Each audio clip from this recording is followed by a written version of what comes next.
He knows New Bedford streets because he drives New Bedford streets. Brian the cab driver.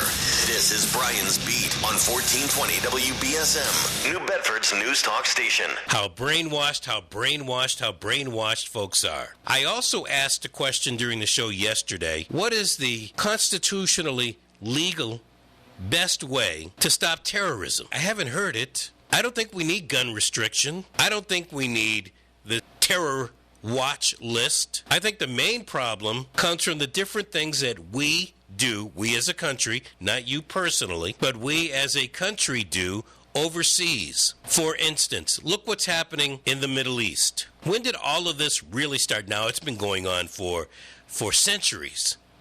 How Palestinians and Christians and Jews have been able to get along, but did it really touch U.S. soil? No. Even after 1947, when a strip of land was given to form what is now Israel, there was fighting in that region. Did it really spill over to the United States? No. Why is that? By and large, we didn't have troops over there during the late 1940s, going on for about 45 years, till about 1989. The major confrontation was against communism.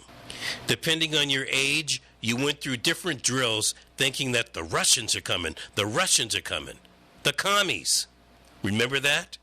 You were taught that in school. Whether you agreed with all of it or not, you pretty much were indoctrinated to believe that's what was going on. And many of your brothers and sisters, your colleagues, etc., they all believed that. And when we went to Korea, it was the belief, we got to stop communism. Look what they're doing to our allies in the South, invading the North. Now, I'm not saying they didn't invade the North, but we intervened on the grounds that we want to stop communism. You didn't hear anybody shouting, got to stop the Muslims, but there was still fighting going on. Then what happened? The wall came down. Communism was, in essence, defeated, or it defeated itself, and we needed a new boogeyman. Now, there had long been talk about what to do about the Middle East, but then our attention, our focus changed because we didn't have the Cold War anymore, and that Cold War dumped a lot of money, tons, millions, billions of dollars into building up a warheads, atomic, being able to fight. We had a war machine.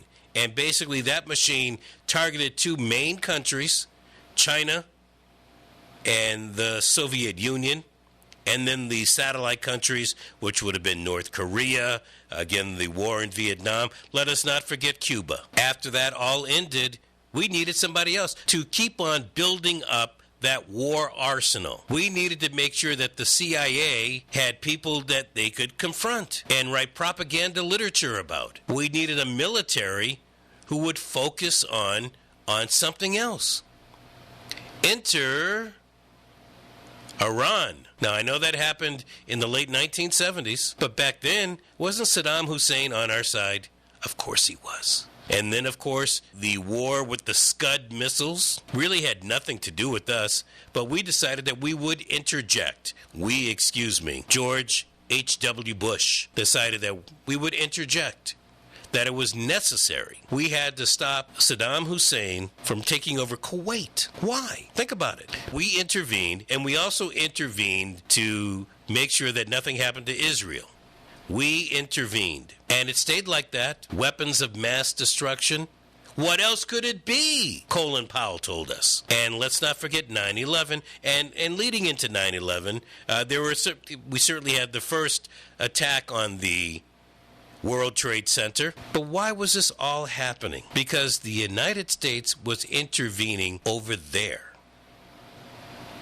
in the Middle East. And then, of course, it graduated to Afghanistan. We had to go after the Taliban because of what happened on 9/11. We wouldn't be going down this particular road if we weren't such interventionists. But we are. Is there anyone who believes like me if we don't intervene as much, we don't have to worry about terrorism? Because certainly there are other countries that are capitalistic. Let's say Canada.